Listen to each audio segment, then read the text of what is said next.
So I think that there's some common misconceptions of what a Board of Education member does.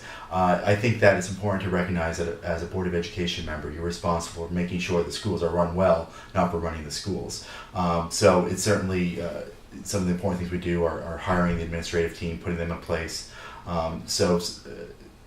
It's not that you are necessarily dealing with the day in and day out issues on daily. One of the issues that I think that looking back, that I would have done differently, and fortunately had the opportunity to do differently, was when the 24/7 policy first came into place, maybe like 6 or 7 years ago.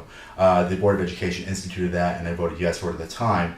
But as time moved on and we saw some of the impact of that, we formed a task force to try to change that, and we were successful, and we just recently modified or altered the 24/7 policy. So although that was something that I would have done differently, I fortunately had the opportunity to make that better, in my opinion.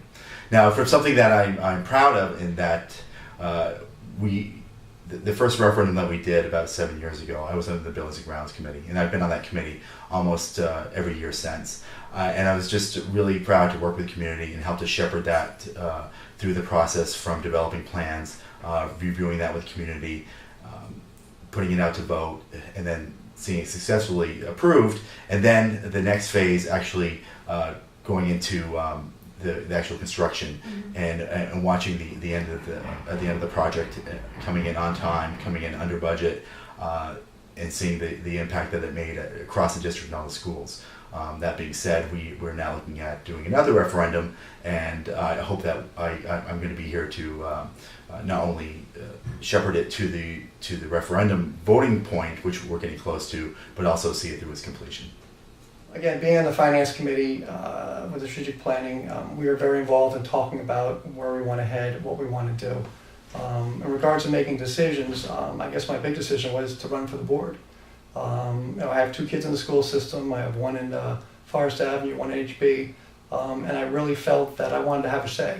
54% of our tax dollars go to the school board to do what they need to do to make sure the schools are running correctly. So I want to make sure, by making this decision to run for the board, that I'm going to be a straight shooter. I want to be transparent with the voters, with the residents.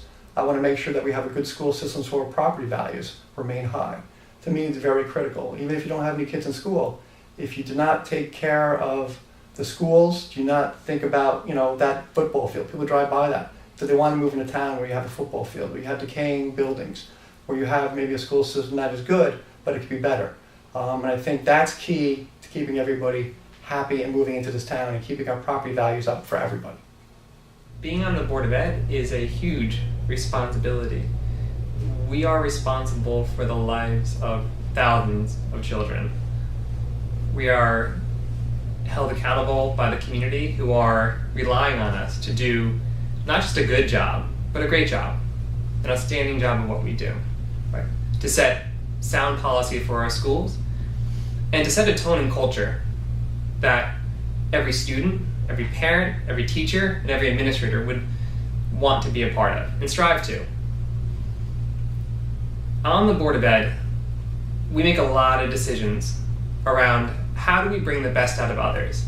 And I believe that our strategic plan is one area that we do a great job at bringing all stakeholders together in our community and in our schools to make an informed decision of what we want our town to look like in the future and our schools to look like. It's our pathway to success.